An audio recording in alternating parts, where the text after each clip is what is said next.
होंगी कि ये किसी तरह से बहुत बड़ी खबर आ रही है, वाराणसी से अजय राय आगे हो गए हैं। वाराणसी से कांग्रेस के अजय राय आगे, ये बहुत बड़ी खबर। हालांकि ये बहुत शुरुआती रुझान है। चुनाव आयोग की वेबसाइट की ये खबर है, वाराणसी से अजय राय आगे हो गए हैं। वाराणसी से अजय राय अपनी सीट पर आगे हो गए हैं, कांग्रेस के प्रत्याशी हैं पंकज। दूसरी बड़ी खबर अमीश किशोर ये है कि गांधीनगर से, देखिए बड़े लीडर्स कई बार जीत हार का मामला नहीं होता, कितने अंतर से जीतते हैं। 1,17,000 वोटों से आगे चल रहे हैं इस वक्त गृह मंत्री अमित शाह गांधीनगर से। जी वो ठीक है, लेकिन वाराणसी से किसी भी राउंड में, किसी भी स्टेज में अजय राय का आगे चलना बहुत चौंकाने वाली बात है, क्योंकि वाराणसी से प्रधानमंत्री मैदान में है। प्रधानमंत्री मैदान में है, किसी भी राउंड में। ये इलेक्शन कमीशन की वेबसाइट पर है। जी सतीश जी बोले। बनारस में आप लोग 2014 याद कीजिए, सामने वाले दो जो मोदी जी के मुकाबले में थे, उन लोगों को भी 2-2 लाख वोट आया था। तो ये मत मानिए कि वहां बनारस में अपसेट हो जाएगा। नहीं अपसेट की बात नहीं, हम कह रहे हैं कि किसी भी राउंड में किसी भी अजय राय का आगे चलना। अरे भाई, अजय राय वहां के टीकाधारी है, एक आध एरिया में तो लीड करेंगे ना। बात एक आध एरिया की नहीं है, प्रधानमंत्री जी की विश्वसनीयता पर सवाल है।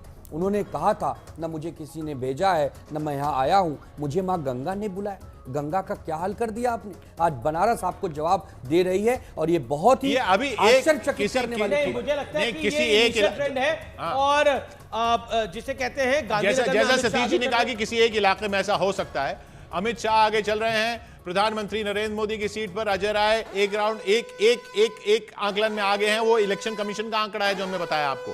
गांधीनगर सीट से 1,20,000 वोट से अमित शाह आगे चल रहे हैं। दिग्विजय सिंह पीछे। बड़ी खबर है शाजिया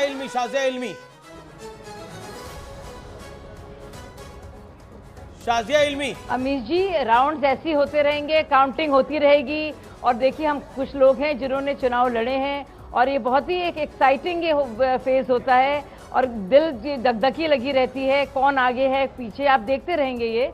और अलग अलग जगह से वोट जो है खुलते हैं और काउंटिंग होती है, और ये अपडेट्स आते रहेंगे। अभी बहुत सारे राउंड्स हैं, और मुझे लगता है बहुत जल्दी समाजवादी पार्टी के हमारे भाई जो कह रहे हैं कि प्रधानमंत्री जी को झटका लग रहा है, और ये बिल्कुल मुझे लगता है वो बहुत जल्दबाजी की बात है। पंकज कुछ कहना चाह रहे हैं। पंकज बिल्कुल अमीश किशोर, देखिए जो पेपर बैलेट का जो गिनती होती है वो बहुत इंटरेस्टिंग होती है। तो अभी इंटरेस्टिंग चीज पश्चिम बंगाल से है, बर्धमान दुर्गापुर। यहां से दिलीप घोष, एक्स प्रेसिडेंट है बीजेपी के, बहुत ज्यादा वोकल रहते हैं, तृणमूल पे हमला करते हैं, लेकिन कीर्ति आजाद लीड कर रहे हैं, उनके अगेंस्ट खड़े हैं।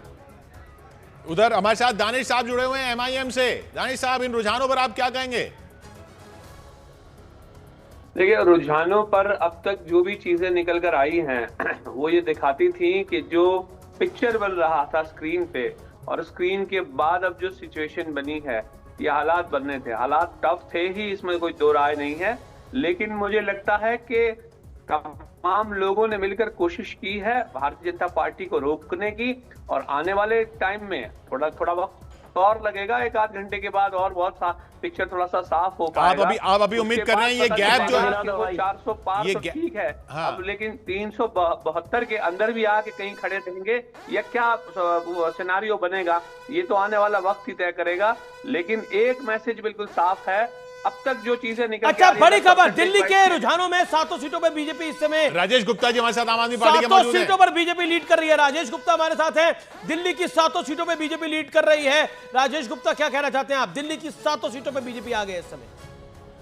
अमीश भाई, मैं तो वो कहूंगा जो शाजिया जी कह रही हैं कि अभी तो सिर्फ खुले हैं, अभी तो रुझान आ रहे हैं, धीरे धीरे आगे आते जाएंगे। लेकिन मैं इसमें एक बात और कहूंगा कि जिस तरीके से, देखिए, मैं और आप टीवी पे अक्सर बैठे होते हैं, और मैं बार बार आपसे कह रहा था कि ये संभव ही नहीं है जो 400 पार का नारा है, ये अपने आप में भोगस है, ये अपने आप में एक जुमला निकलेगा।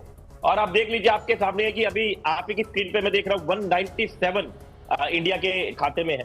अब इसमें आप भी अंदाजा लगा सकते हैं कि ठीक है, ऊपर नीचे होते रहेंगे, लेकिन जैसा माना जा रहा था कि 400 पार, वो तो कहीं से कहीं तक नहीं है। जमीन की रिपोर्ट अलग है। और मैंने बार बार कहा कि जो बीजेपी का वोटर होता है, थोड़ा लाउड होता है, शोर मचाता है, व्हाट्सएप पे लड़ाई करता है, ट्विटर पे भद्दी भद्दी गालियां देता है। लेकिन जो आम आदमी पार्टी का वोटर है, जो इंडिया गठबंधन का वोटर है, ज्यादातर जगहों पे बड़ा शांत है, वो अपनी बात को रखने की कोशिश करता है। वो संविधान के लिए लड़ाई कर रहा था, वो देश को बचाने के लिए लड़ाई कर रहा था, वो प्यार के लिए लड़ाई कर रहा था। तो ये आपके सामने देश महान, लेकिन अभी भी बहुमत तो उन्हीं का दिख रहा है ना, अभी भी बहुमत बहुमत तो 272 पे होगा ना। आप 300 को लेके शेयर बाजार में बड़ी खबर है, स्टॉक मार्केट्स में बड़ी गिरावट है। रुझानों के बाद शेयर बाजार नीचे लुढ़क गए हैं। इस समय की बड़ी खबर है, शेयर बाजार में भारी गिरावट का दौर देखने को मिल रहा है। रुझानों के बीच शेयर बाजार लुढ़क गए हैं, एक भारी गिरावट का दौर देखने को मिल रहा है। हालांकि मार्केट भी एक रोलर कोस्टर राइड होती है, प्रॉफिट बुकिंग देखने को मिलती है। इस समय एनडीए 290 पर, 197 पर, लेकिन राजेश गुप्ता बहुमत के लिए 1 सेकेंड सतीश जी, 272 का नंबर ही चाहिए बहुमत के लिए, और एनडीए ऑलरेडी 290 प्लस है। एक सेकेंड राजेश गुप्ता सुनिए, इसका मतलब है भाजपा के अपने पूरे नंबर नहीं आ रहे। आप एक बार भाजपा के पूरे नंबर नहीं आएंगे, आप देखिएगा एनडीए के बहुत सारे घटक दल जो डरे सामने बैठे हुए थे, वो छूट के अब इंडिया की तरफ आ जाएंगे और सरकार इंडिया की बनेगी। आप देख लीजिएगा, सरकार इंडिया का पूरे नंबर नहीं है, ये ध्यान रखिएगा। सतीश के सिंह यही ट्रेंड रहता है अमीश और किशोर, यही रहता है। तो राजनीतिक ट्रेंड जो हम पूरे देश में देखते हैं कि आज इस तरफ कल वो तरफ, तो वो बात सही कह रहे हैं आप पार्टी वाले कि बहुत सारे एनडीए के पार्टनर्स भाग जाएंगे भाई। ये ब्रेकअप देख लेते हैं इस 291 के। हम गुजारिश करेंगे प्रोड्यूसर से कि जी, ये ब्रेकअप जो है, ब्रेकअप हमने बताया है। पीयूष गोयल आगे चल रहे हैं, रविशंकर प्रसाद अब अपनी सीट पे आगे हो गए, अनुराग ठाकुर ऑलरेडी आगे चल रहे हैं। ये 291 का ब्रेकअप जो है वो क्या बढ़ रहा है, ये देखना इस वक्त जरूरी हो रहा है। जब 510 रुझान आए हैं, 543 में से 291 एनडीए, उसमें बीजेपी का इंडिविजुअल नंबर क्या निकल के आ रहा है, और बाकी पार्टियों का कितना निकल के आ रहा है, क्योंकि इसमें आंध्र प्रदेश की कई सीटें हैं जो एनडीए के खाते में हैं इस वक्त, क्योंकि टीडीपी जो है वो एनडीए के साथ है। इधर दिल्ली में अब 4-3 का स्कोर हो गया फिर से। इंडिया गठबंधन 197 पर आ गए, एनडीए 291 पर आ गए। ये आंकड़ा यहां पर अभी काफी टाइम से अटका हुआ है। उत्तर प्रदेश में 33 और 46 और 33 और 1 जो है वो आजाद समाज पार्टी के चंद्रशेखर हैं, यानी 34 आप मान लीजिए, वो विपक्षी मान लीजिए हम उनको। 34 पर बीजेपी आगे नहीं है, उत्तर प्रदेश में एनडीए आगे नहीं है। 200 इंडिया अलायंस 200 इंडिया अलायंस का 200 हो गया आंकड़ा, 205 इस वक्त 205 हो गया, 207